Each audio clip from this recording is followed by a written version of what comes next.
beaucoup de chrétiens veulent s'asseoir. Ils veulent que Dieu vienne à côté d'eux et commence à leur parler. Oh, ma fille, je suis venu te parler.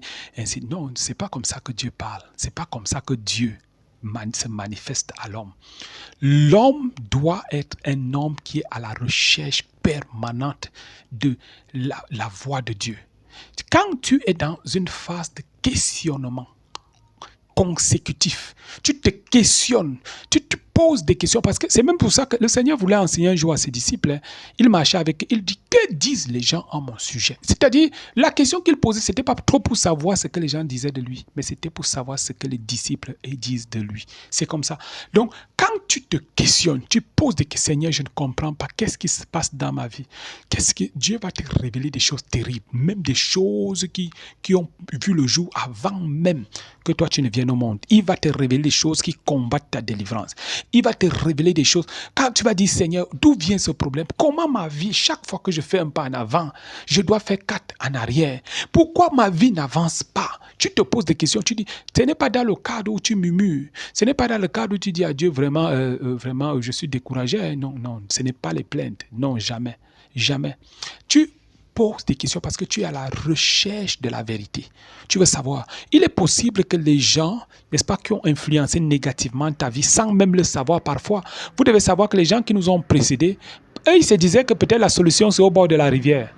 Quand ils traitent avec un esprit des eaux. D'autres se disaient que la solution, c'est les scarifications. D'autres se disaient la solution, c'est ceci. La solution, c'est cela. Alors, peut-être ces personnes sont mortes, mais aujourd'hui, toi, tu viens et tu es victime de plusieurs choses. Peut-être les gens qui ont vécu avant toi ont reçu une malédiction venant de quelqu'un, ont fait des mauvaises choses, peut-être la sorcellerie ou ont mangé des personnes et aujourd'hui, toi, tu es en train de subir. Ces personnes sont mortes depuis. Tu dois chercher la révélation. Tu dois dire à Dieu, Seigneur, je ne comprends pas ma vie. Qu'est-ce qui se passe? Pourquoi? Écoute-moi, à un moment donné, tu n'as même pas besoin forcément de rencontrer un serviteur de Dieu. Quand tu as donné ta vie sincèrement à Jésus, le serviteur de Dieu est là pour te conduire. C'est un impératif. Il est important dans ta vie. Mais il y a des moments dans ta vie où il faut aller devant Dieu. Et tu dis à Dieu, Seigneur, je ne comprends pas ma vie. Parle-moi, révèle-moi ceci. Je ne comprends pas le point de ma vie si je ne comprends pas. Et Dieu va commencer à te révéler. Souvenez-vous que le livre de la Genèse a été écrit par Moïse, mais Moïse n'a pas vécu à la Genèse.